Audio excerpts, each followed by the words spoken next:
I'm going to try to make this video as quick as possible because my battery is running low. What we have here is a run-of-the-mill workhorse laptop that was used in a business setting its entire life. It was used for the first 5 years of its existence, or 4 to 5 years, and abandoned in a closet for the remaining 8 or 9 years. So, it's remarkably well preserved. And it was in this box when I found it, sitting in the top shelf of a closet, heading for the trash. So I decided to pick it up and see if it still worked. So the model we're looking at is a Toshiba Satellite 2250 CDT. The user's guide. Guide to disposing of the used expended batteries. We've got a DeLorme Street Finder GPS advertisement that was not included with the machine as an option, but the original recovery software disk, Toshiba Companion Diskette Guide, the Toshiba Companion Diskette itself, the catalog for Port, which is a notebook accessory manufacturer that is now defunct, but they were known for their bags and cases, and they had alarm systems and mice, kind of like a Targus of today. They were actually a competitor to Targus, but Targus lived, they didn't. America Online 4.0 flyer. Here's how to get it, and here's where, and all that. Windows 98 Getting Started Guide. This is Windows 98 2nd edition. The Unpacking Guide, how to unpack your new computer. Take a look at that. Pretty useless at this point in the game. Owner's Manual for the internal modem, which is 11 inches thick. It contains, I believe, modem commands, and that's why it's so extensive. Product registration form. The advertisement for the extended warranty. A Toshiba product catalog for accessories of the Toshiba repertoire. Limited warranty. Safety manual. Very important. And the pièce de résistance.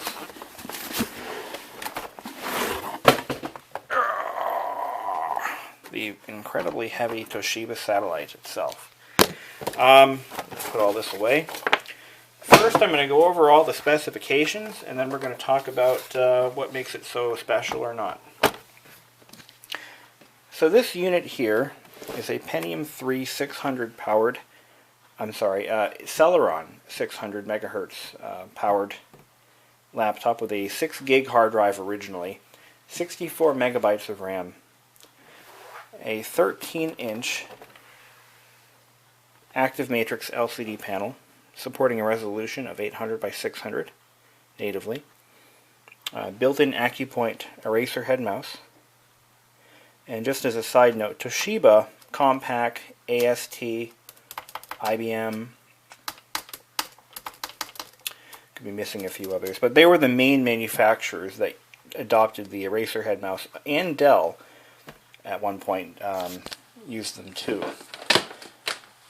The eraser head mouse was an IBM innovation, and it filtered into the other major manufacturers, but IBM did it best. Their version was probably the most functional, and is still in their products to this very day. The IBM or the Lenovo ThinkPad features the eraser head mouse. It shares a design language that's typical Toshiba. They used a lot of blue in many of their laptops around the turn of the century. This particular product was manufactured in the year 1999. I believe it was actually purchased in the summer of 1999, making it towards the very end of the Windows 98 life cycle. It's well featured for what it is, and it's not really a high-end laptop. This is a very low-end version, a low-end Satellite. It does feature a 3-spindle configuration, built-in optical drive, a 24x CD-ROM, 1.44 meg floppy, and a hard disk drive, which is mounted just below the floppy drive. But it doesn't really have a built-in NIC, which isn't atypical of that time period. But it's still, you know. Did I say that was the end of the Windows 98 product life cycle? It's actually kind of in the middle of it. Millennium Edition came out shortly after this laptop was made. But 98 soldiered on until about Windows XP's release date, when people started adopting Windows XP. And in the commercial environments, Windows 2000. Millennium Edition was a complete failure, so we're not really counting it. Windows 98 was like Windows 7 today. 98 Millennium. Sorry. Let me rephrase that here. Windows 98 Millennium was like Windows 8 today, and Windows 98 was like Windows 7. People are holding on to the older version because it's better. Another feature typical of Toshiba, the power switch interlock. If I lock the power switch, it doesn't allow me to turn it on by accident, like in a case or something. You know, it's a very handy feature to have, like when you're at the airport or you're in a cab or something, and you brush up against the case and it turns it on and it kills your battery or overheats in the bag. You don't want that. It does have built-in multimedia stereo speakers, left and right. As far as durability goes, it's, again, typical Satellite. They're really not the most durable machine in the world. And it has an analog volume control, which is also typical of the Satellite series. For some reason, Toshiba didn't believe in having keyboard-mounted volume controls. I don't understand why. So they used the analog volume long after all the other manufacturers abandoned that idea. Built-in 56K modem. Actually, it may even be a 33.6. Yeah, it's a 56. Okay. Audio in-out. See, on the back side, we've got parallel, one single USB port. Again, very typical of late 90s, early 2000s. VGA out. 9-pin serial. And a mouse, PS2 mouse keyboard connector. If you wanted an Ethernet port, you would have to install an Ethernet adapter, and I have a few kicking around. I'll toss one in there for the hell of it. But it has a single Type 3 or two Type 2 PC card slots. The Celeron 600 was really a Pentium 3 with cache disabled, if I recall. Of course, somebody will probably point out that I'm wrong on that, and I probably am. I haven't really kept up on my Celerons, you know. But I did own a Pentium 3 600 brand new in 1999, 2000, somewhere around there. 2000 is when I bought that. It was fired up. So I did say that it had a 6 gigabyte hard drive. Today it has a 20. The 6 gig drive was dead, and I had already discarded the drive years ago. Mistakenly threw out the drive caddy, which isn't critical because the way the drive is mounted, you can just slide it right into the IDE slot. The caddy is just more of a support bracket, which I can fabricate something to take its place. I set the Windows theme to Science. That's one of my favorite themes. It just makes me happy watching the bubbling beaker. For a Pentium 3 600, it's not bad. Or I'm sorry, a Celeron 600. It isn't all that bad.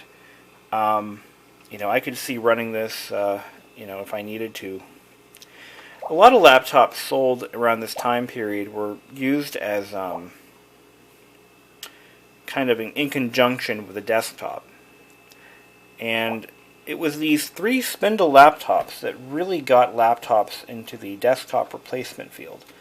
Before laptops took on this form, with a full-size, almost full-size keyboard, or normally spaced keys, I should say, and a reasonably sized display. Prior to that, laptops really weren't meant to be used as primary computers. They were designed for business travelers and people who genuinely needed portable computing. Nowadays, laptops are considered to be the desktop of the 90s, you know, or our version of the desktop, you know, because they're not as portable as our smartphones. And now smartphones have taken the place of laptops in that casual computing niche. So I went over the specs, the basic specs. One thing I found interesting is it has a Trident graphics chip. I haven't heard Trident in a long time. I'm pretty sure they're out of business, or merged and folded in with somebody else. But Trident was a big chipset or graphics chipset manufacturer throughout the 90s. Let's see. Really nothing to show you. I mean, this is your typical Windows 98 build from an OEM. They came loaded with useless utilities and apps and tools, crapware. This doesn't have a lot of crapware on it, but it definitely has more than it needs. And like I said, the display only supports 800 by 600 natively. If I increase the resolution, it actually goes off the screen. If I bring it down, the screen shrinks in size. Remember, early LCD panels were not scalable like they are today. It's something we take advantage of now, but it wasn't really a thing back then. You had one resolution you could run your laptop at, and that was it. Nowadays, you can run any resolution you want as long as you can tolerate it, and that's it. I mean, it's not really a problem anymore. I'm going to turn the theme off. I think there's a no theme option here. Windows default.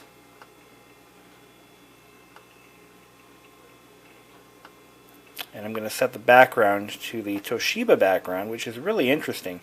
It's very busy, designed obviously to be used in a retail setting as a look at me background. See if I can find it here. Here we go. Oop. There it is. Check this out. Choose Freedom, Toshiba. That was their desktop background by default when I rebuilt it from the factory image.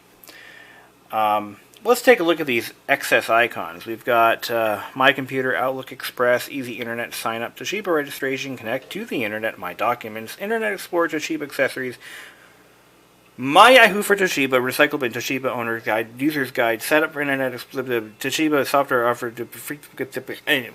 done. I can't. I got tongue-tied and I can't continue on like that. It just drives me crazy. But you can clearly see that they wanted to make sure that you knew everything that was in these manuals. And then it wasn't until recently that manufacturers decided that, gee, why the hell do we send 20 pounds of paper goods with every laptop that we sell? That increases not only our production costs, but it increases our shipping costs and our carton sizes. Gah! When it all can be explained using icons and simple utilities that you can run right from the start menu. Toshiba Utilities, Satellite User's Guide. I mean, it's all right there. Let's take a look at the Satellite User's Guide. In touch with tomorrow. That's Toshiba. Yeah, it's just a virtual version of the paper version. Ugh.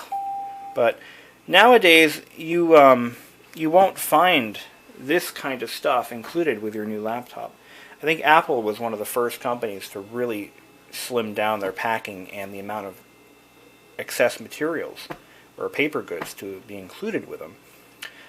Because they realized most of that stuff went straight into the trash bin. So why are we wasting all this paper? We don't need to.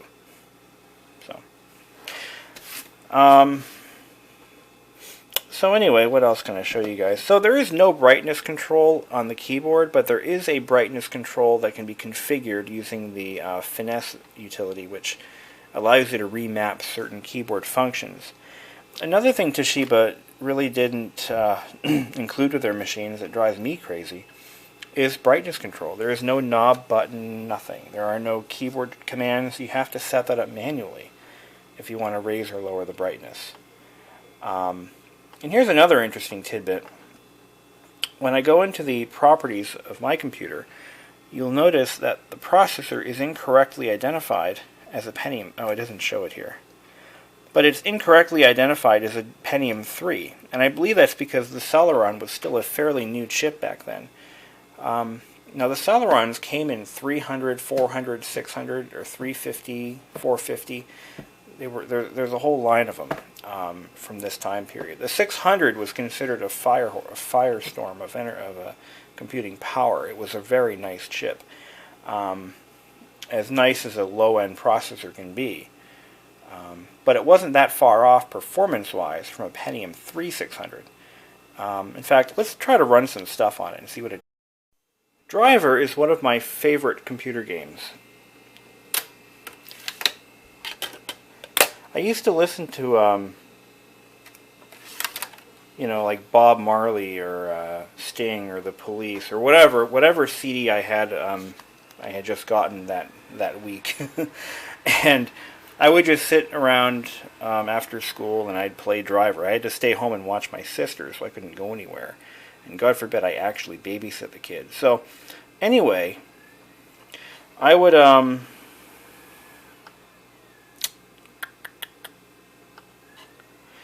play this game while listening to music for at least 20, 30 minutes a day before or after doing my homework from high school, and it was a lot of fun. Great game.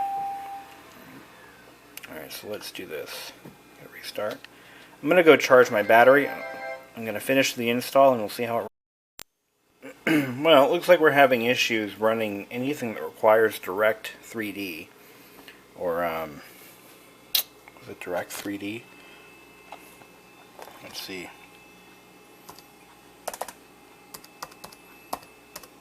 Having some video driver issues. Need for Speed 3 and Driver both will not run. It's going to require some, here it is, DX Diag. Direct Draw has been acting up, so that could be a driver issue, or I may have to reinstall DirectX. But anywho, there it is, the Toshiba Satellite. And funnily enough, I made up a new word. This program, Need for Speed 3, actually runs on my IBM ThinkPad 760XL, which is a few years older than this. Go figure, right? Anyway, I'll call it a night. Hope you've enjoyed watching. Thanks again.